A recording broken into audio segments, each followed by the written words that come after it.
Hello everyone. We're back with our playthrough, informative playthrough of Dark Souls Remastered. As always, we're here to play Dark Souls and have a good time and learn if we can. Last time around, we did the nasty business of taking care. We took care of some nasty business all the way over at Anor Londo. And that ended up with us getting the Lordvessel, which gives us the ability to travel between bonfires. Now, last time I cut the episode short at this bonfire because I thought we might as well get moving to our next part of the route I'm gonna be taking for this particular playthrough. But before we do that, I think I changed my mind. I think I should show you something first. Let's go to the Firelink Shrine.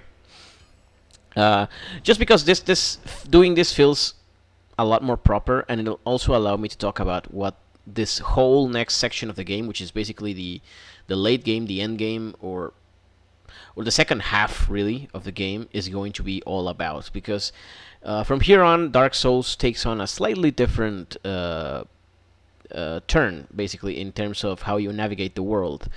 The ability to warp around bonfires will of course contribute a lot to that, but it's also about basically how things will progress from here onwards. And before we get to that, we're going to be talking to our friend here, and you as well, sir. Yeah, don't mention it.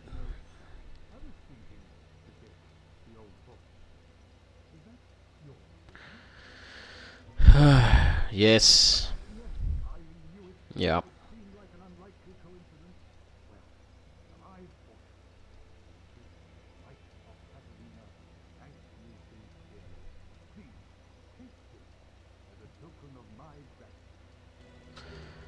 That's nice. If we were playing a cleric, that would be nice, I suppose.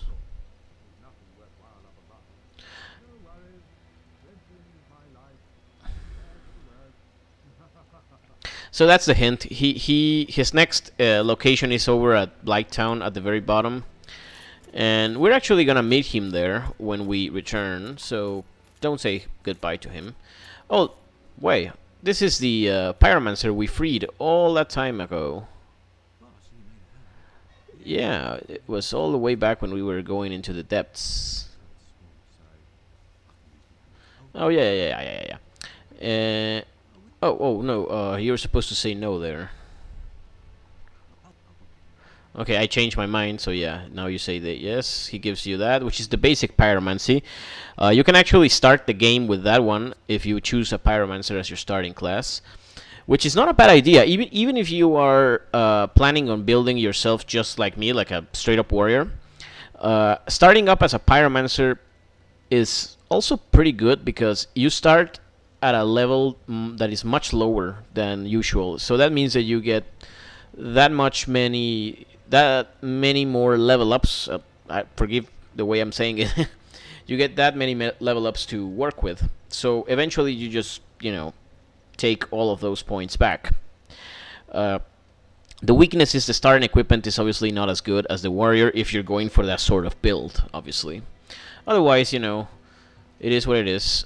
You can improve that pyromancy with this guy as well. And remember, pyromancies don't really do much with stats. They just kind of do their damage and it's set. So it doesn't really matter your build. So that's the thing. So this is what we're gonna do. Now that we have the Lordvessel, we can talk to our serpent friend here again, and he'll be very, very pleased indeed. You have done it. You have retrieved the Lordvessel after 1,000 years. It is you. It is really you. Yeah, that's a good way to indicate that he's pleased. Forgive me. I really should calm down. Now, let us take that vessel on a journey. I assume that you are ready. Now, be still. Oh yeah, we're in for some crazy stuff now. Any minute now. Any minute. Wait, what's wrong? Oh. I don't know, it seemed to take longer than I thought it would.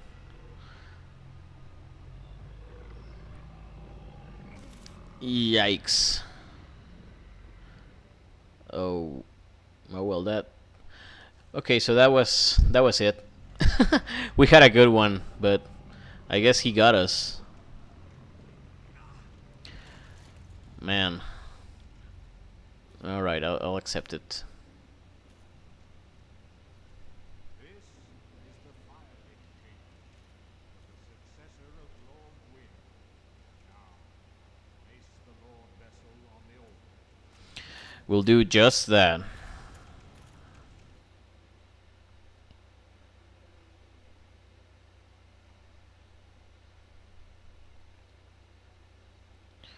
Man, these cutscenes are taking some time to load, longer than I would think.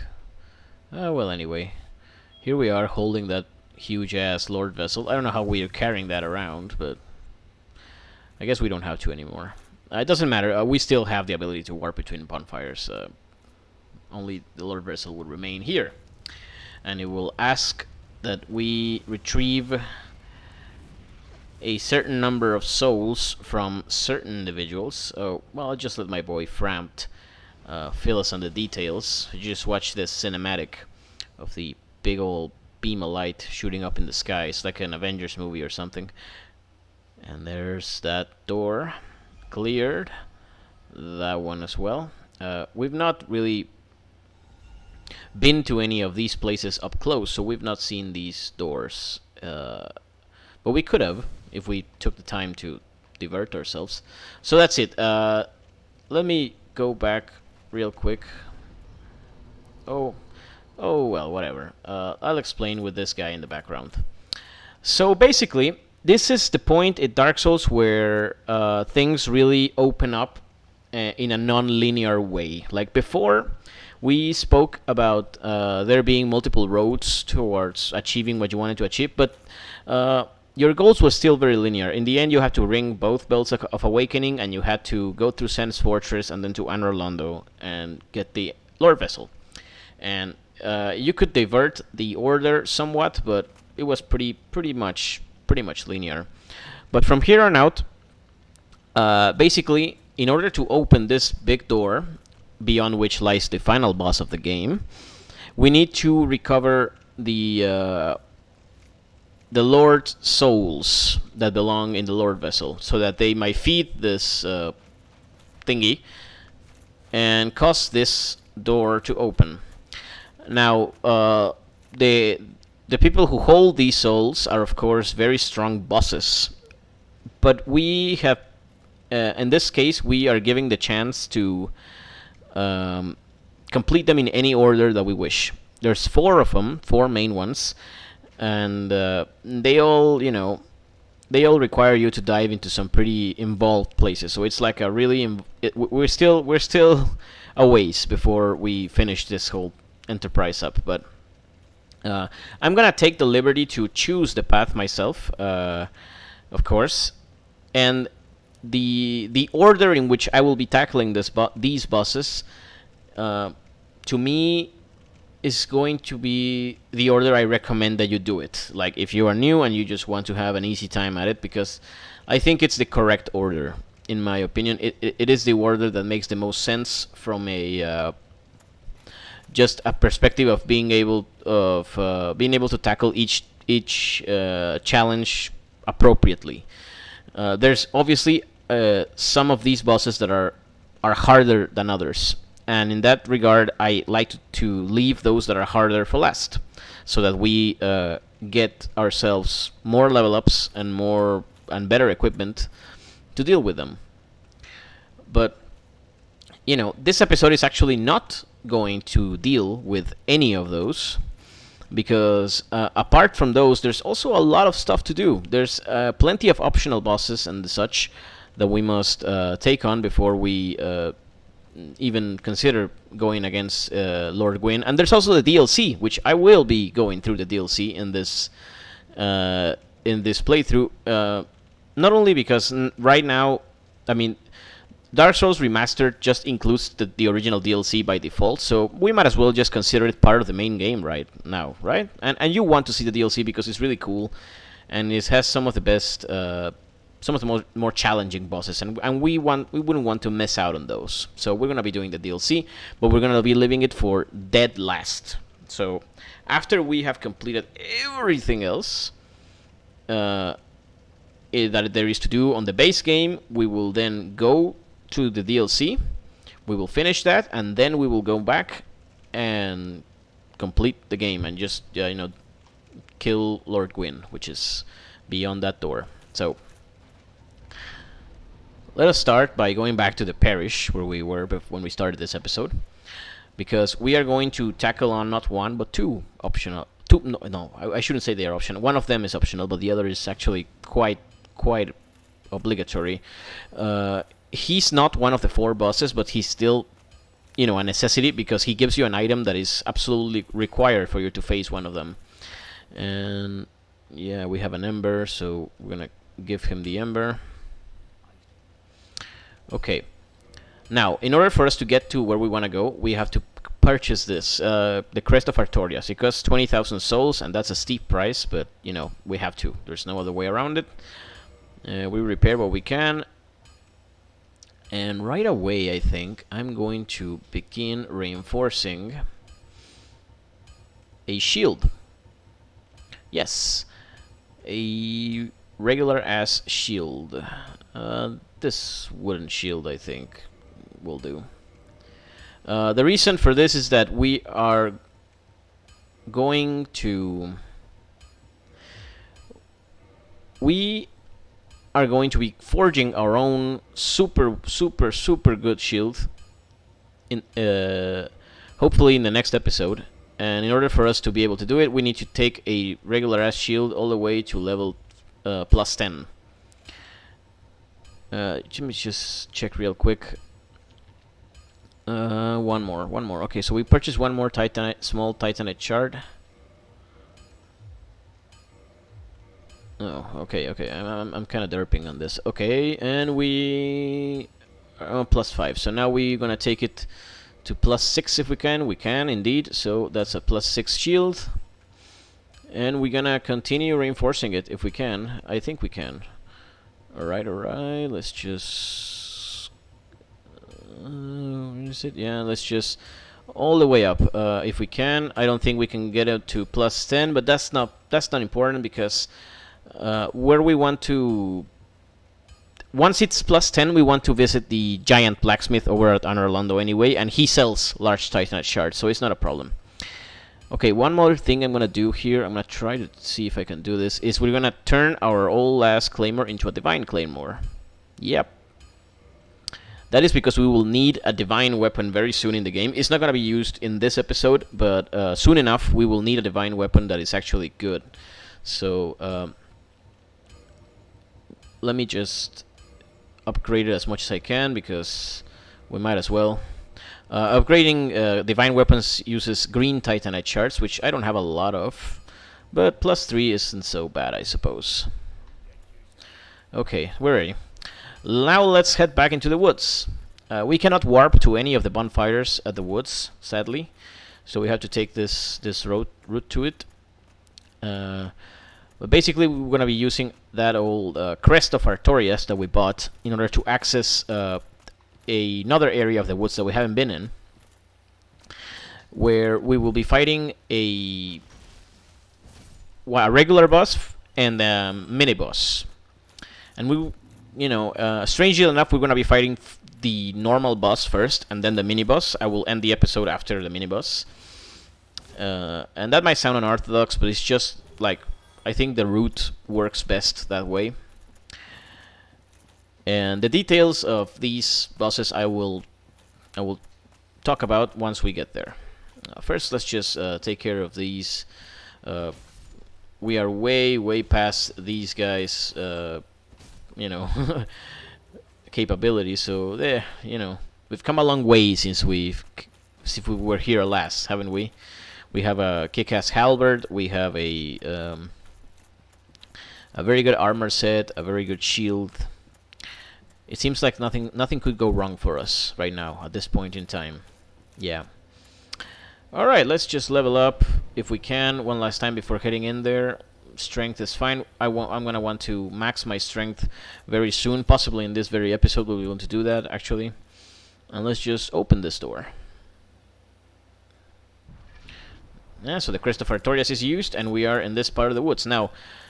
Immediately, I will talk about what we will find here. In this part of the woods, you will find a few human enemies, like that are each representative of a certain class in the game. So you will find a thief, a mage, a barbarian, a warrior, and so forth. And this is the knight, I think. And do not lower your guard around these guys, because they are actually a lot stronger than you might think. It's my understanding that not all of them will respawn when you rest at the bonfire. Like, I don't think that guy actually comes back, but there's a few of them that do come back. Like, this guy here is the cleric, and he does respawn if you kill him. So, you know, don't be too cocky. And that's the thief. You want to be careful of the thief, because he likes to get behind you and backstab you, as all good thieves do. And he's also really quick on his feet. But right there, we were able to kill him through his block, because he didn't have enough stamina to withstand our very, very strong halberd. And up there is the barbarian. Oh no, we killed the mage. Actually, this is the cleric. Yeah, this is the cleric. Okay, the barbarian has come to spoil our party, and as you can see, he packs quite a punch. So we are going to be stepping clear of him if we can. Okay, that works out well, and we hit him. He has a little bit more HP than the other fools, but we can kill him in any case without much difficulty. These guys drop a lot of souls, I will say. They drop a heck of a lot of souls, and we want to go through there to progress to the boss, but I'm going to do the greedy thing and just explore around here a little bit to see if I can kill some more of these guys, just so I can have, you know, more souls and such. I will be wanting to level up my vitality soon. I feel like now is the point where I'm really feeling my lack of HP. So, you know, as soon as we are able to max our HP, our strength and our endurance, I think I will be focusing a lot more on our vitality. So just so that we can become the true bulky ass warrior that we always wanted to.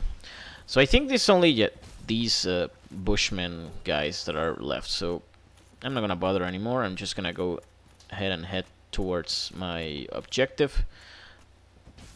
Just one more of these to take care of. I don't think there's... I seem to remember there being an archer. Like an archer kind, like a hunter kind of character somewhere around here, but I might have missed him. Is that him? Yeah. Yeah, okay, that's the knight again, isn't it? Oh, I think that's supposed to be the warrior. Albeit a slightly more equipment. And there's the archer, of course. And I'm gonna be a little careful if I can help it. Okay, she manages to get a hit in. It's not an issue. What are you gonna do now? What are you gonna do now? There you go. Oh. Whoa. That's nice. That's real cool. Okay. Twin humanities. Alright. You can talk to this rat, and he gives you a covenant. Or is he a cat? It's more like a cat, right? It's not a rat. It's a cat. We have, actually. Artorias is a very important character in the Dark Souls lore. I say lore and not story because the game doesn't have that much of a story, to be honest. I mean, it has, but not in a very narrative-heavy way, anyway. It's very good. Oh, yeah, sure. I never turn down these covenants. Why not? They give you stuff, you know, and you can always change the covenant. One thing that they changed from remastered is that now you can change covenants from the bonfire, which is really really useful, so that you don't have to, you know, walk all the way around the world just to do it. I'm actually not sure what that Forest Hunter covenant does.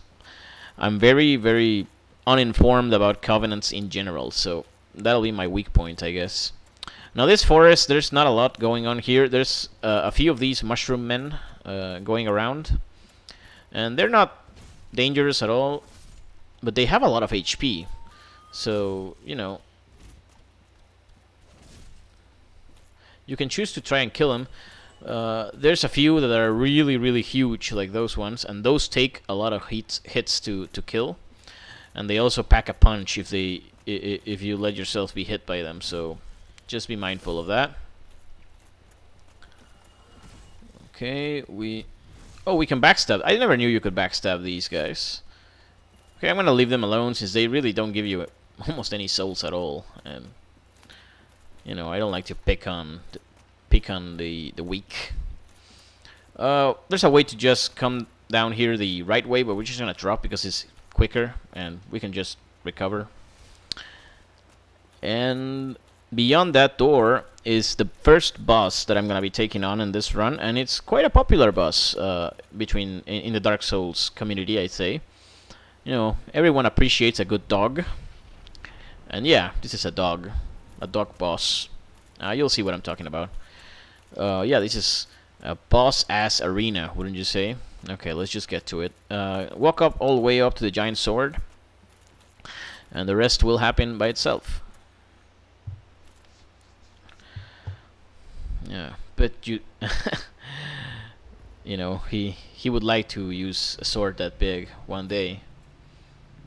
Yeah. More a wolf, I should say, than a dog, really. And a very very adept one at that, able to wield a sword with its jaw. And he's adorable, but he has to die, sadly. Okay, so the trick with this fight is that obviously he is very agile, and he has many attacks which lower your stamina a great deal more than you might think. But his basic swipes, like the one you just did, they're actually pretty predictable and not that hard to block. Usually he'll do a third attack there. Yeah, he doesn't do the third attack every time, but you should always anticipate him to do it, because you don't want to be caught off guard, you know? Okay, we wait. Okay, he did it. And then we just sidestep and get a few hits in. As you can see, my stability is enough that I can block this guy without worrying too much about my stamina. I try to keep my shield down whenever I'm not getting hit, so as to even lessen that impact. And he's being a little more careful. Okay, that sweep attack is probably the safest attack that he has, or one of the safer ones anyway. So don't get too cocky on it. Okay, the third swipe. Okay, we can. And once he goes low health, he's actually going to slow down considerably. So he's not a super. I would not say that he's in any way a difficult Dark Souls boss. He's pretty tame. And now he'll slow down. I'll just, you know, poor thing. It almost makes me sad that he has to die. Okay, so we got two very important items there. The Covenant of Artorias and the Soul of Sif. Now, the Covenant of Artorias is a ring that's going to let us walk into a place called the Abyss, which is where one of our 4 required Lord Souls is dwelling. Without that ring, we cannot do that, so it's a must that you defeat Sif. And the Soul of Sif is the soul that we're going to be using to craft the shield that I've been talking about. You can use it to craft 2 different items, either the Great Shield of Artorias or the Great Sword of Artorias. Now, the Great Sword of Artorias is a very good weapon, but you can only really tap into its full potential during the second playthrough, in my opinion, because it requires you to have invested a whole lot of points into faith and intelligence, which is something that we haven't done at all. It is basically a weapon that scales with every single statistic. It scales with strength, dexterity, faith, and intelligence. So when you are able to max all of those, then yes, it's a fucking amazing weapon. But generally speaking, you're not going to be able to do that, on a first playthrough. So we're now on the way to fight the next miniboss, but there's a few forest creatures here that are gonna give us trouble. So we're gonna take care of them. There's another one rearing its head behind me, so I'm going to roll out of the way, and I'm going to recover my health actually, because these guys can, they can take you by surprise. And there's more than just this one. There's another one, and yeah, he just jumped in from God knows where. Okay, I was very lucky to not die there. His charge didn't hit me, and you can see that these guys actually have a lot of health. I mean, remember, my weapon is pretty damn strong, so if these guys are giving me trouble, and I think there's one more, maybe. There you go. I don't think these guys respawn, although don't quote me on that. I'm not used to coming back here, so maybe they do respawn actually. And conveniently enough, we are very close to where we need to be now. Okay, yeah. You see that over there? That's the thing that we have to kill next, and it looks quite formidable. That's the Hydra. That's the same Lake Hydra that we alluded to a few episodes back. We never actually saw it with our own eyes, but I told you that there it was, and well, there it is. I wasn't lying. There is a Hydra in that lake, and it is quite deadly, but once you get a little close to it, it turns out it's not actually that deadly. And we're doing this not precisely because we want to kill the Hydra itself, or killing the Hydra is all that important to the game. I mean, it drops a lot of souls, but the important thing is not the Hydra itself, but what lies kind of beyond the Hydra, which is we need to do this if we want to access the DLC at all. Yes, the DLC in this game is actually quite difficult to figure out how to access. If you don't read it online, how to do it, it's a little bizarre that the developers thought that a content pack that you buy should be so difficult and obscure to find within the game. But who am I to question From Software, right? So we drop down. Sometimes the Hydra will start shooting water at you right as you slide down.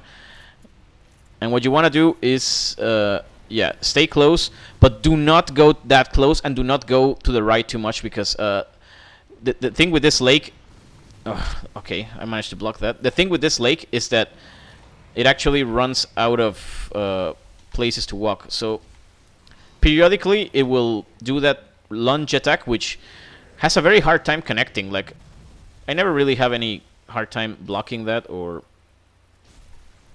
and you just hit the heads when they strike, and you cut them off one by one until they are all gone.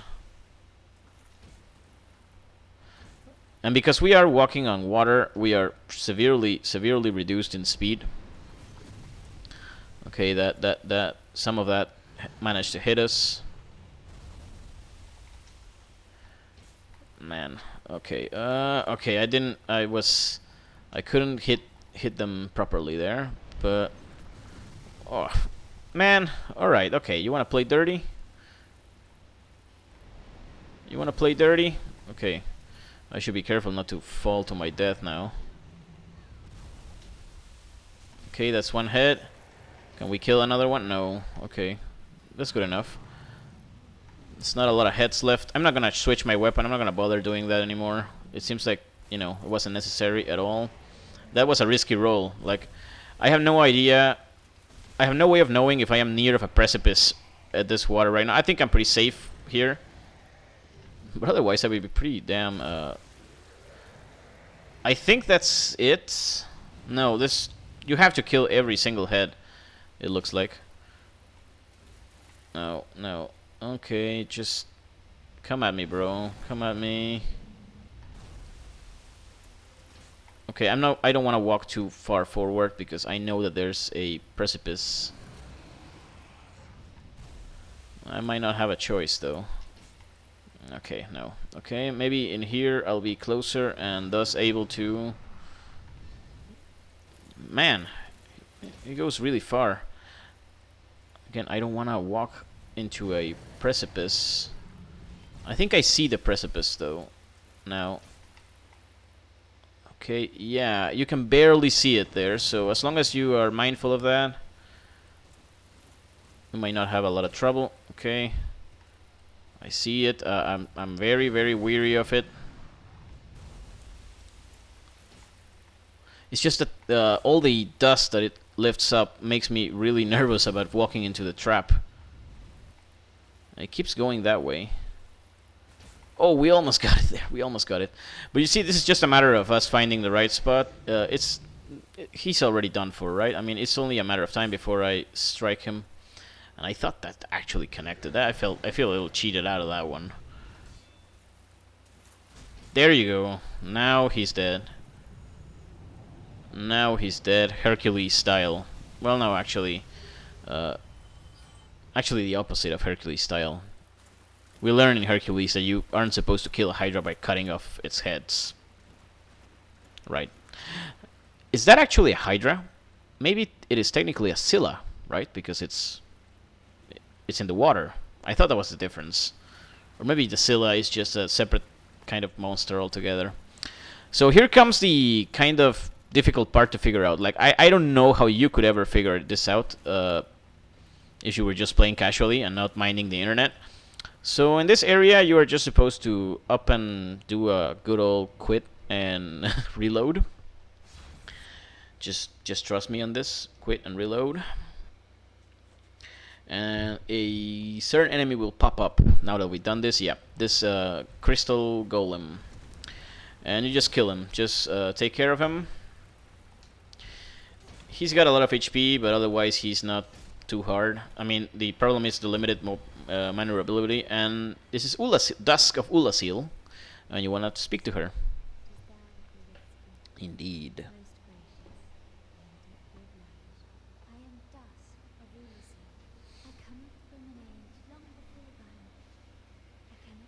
So she's from the past. Before I disappear, allow me to ask one thing.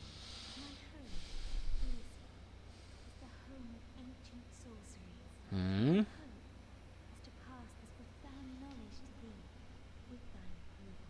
Would this be of assistance to thee? I will give you my approval. My heartfelt thanks. I am pleased beyond words. Man, I'm happy about you. I'm happy about that. Wave my signature. Thou art in need. Pray summon me from my signature. It seems that my time is done. May the great flames guide thee. So in the base game, what this does is just her little signature will pop up in front of bosses, I think, just the way that Solaire does. I don't know if there's a special requirement for it, like you have to equip certain item or anything. But now that we've done this, a certain other event elsewhere in the world has now triggered, by which we will be able to access the DLC. Or rather, we will be able to get an item that will get us into the DLC. We'll be back. This is actually the place where you get to the DLC. So we'll return to this lake much later when we are ready to do that. But we needed to do this first if you wanted to, bump by that thing in the first place. So I'm actually gonna use a bone here. There's not much I would want to do on the way back. Instead of ending it here, I figured we still have some time, so let's just get that shield, huh? Let's just get ourselves that special motherfucking shield that I've been talking so much about, and we're gonna go directly to... Yeah, I think this is the closest place. The Chamber of the Princess. We're gonna go visit our giant friend.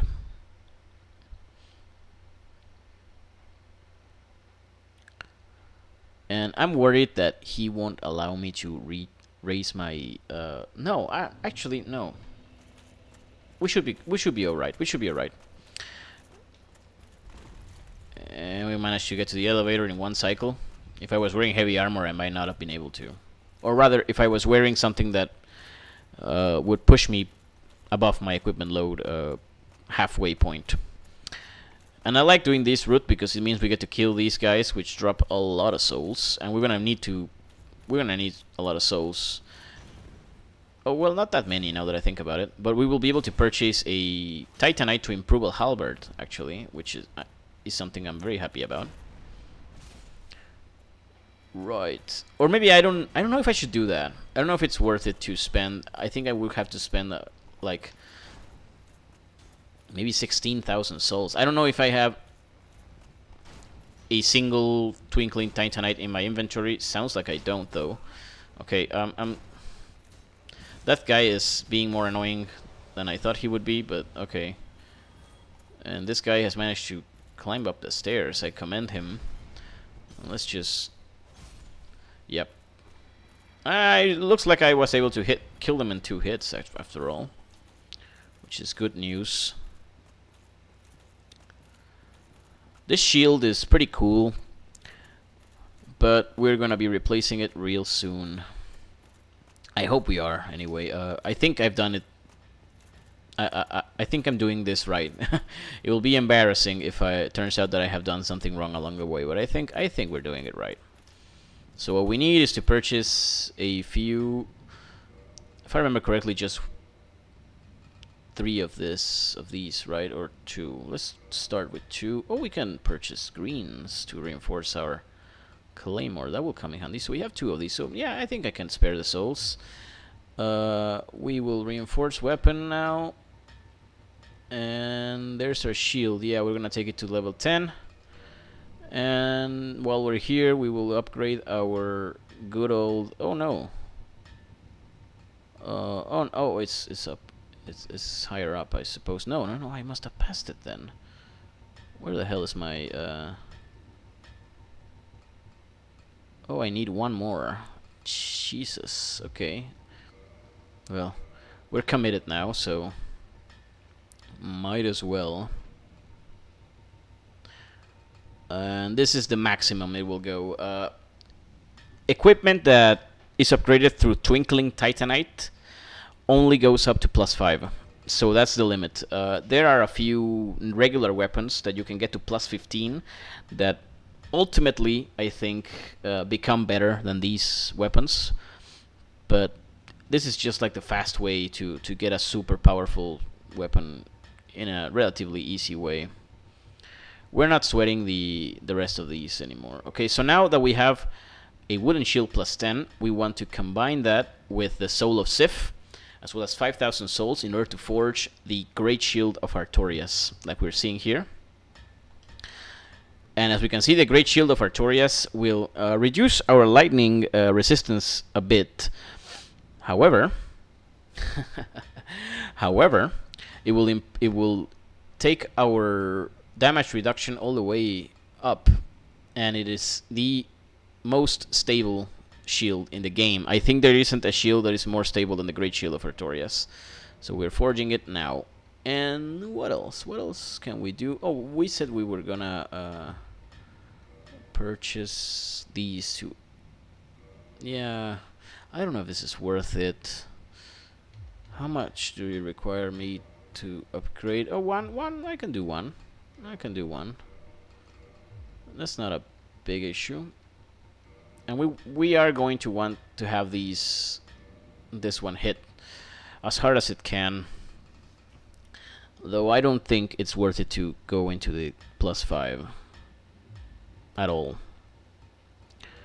Repair, just so while we're at it. The weakness here, I think, is going to be the equipment load, if I'm not mistaken. Where is it? Yeah. Oh no, the equipment load is exactly the same. The Great Shield of Artorias weighs exactly the same as our regular ass shield. It decreases our fire and lightning resistances a bit, but it ups our magic resistance and it increases our stability by quite a bit. Like this is a significant amount of stability that we're gaining, which means that we are now perfectly capable of blocking pretty much any attack in the game. Like I cannot overstate how big of a power spike this is for us. Now we are, in business. We are full bulky, tanky ass motherfuckers who can I am able to block everything with this shield and not have to sweat my stamina almost at all. This is a godsend. Like if you're a newer player, getting this shield, if you get this shield, might as well be game over. So now that we got that out of the way, I'm gonna do another bone just because I don't want to waste my time. And we are getting back to the bonfire now, which is this one, because this is the one I rested at last. Before we level up, we are going to consume some of our souls to see if we can maybe squeeze an extra level up.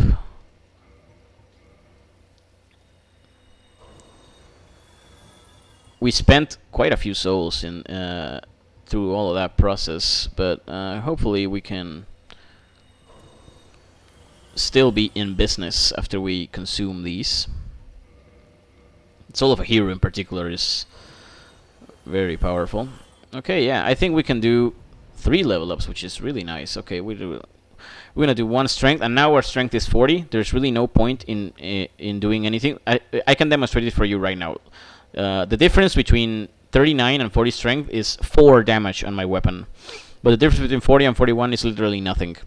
Like, it's doing absolutely nothing. And then if I do it it's like 1. So heavily diminished returns, to the point where we don't really need to take this statistic anywhere up again. Now the Black Knight Halberd has a very minimal scaling with dexterity, but it's so little that I can do 2 level ups right now and it doesn't even do anything. So just for the sake of completion, we're going to finish leveling up our endurance to 40 as well. And there we go. Our 2 main statistics are now maxed, and we are not even into the, the bulk of the second half of the game proper.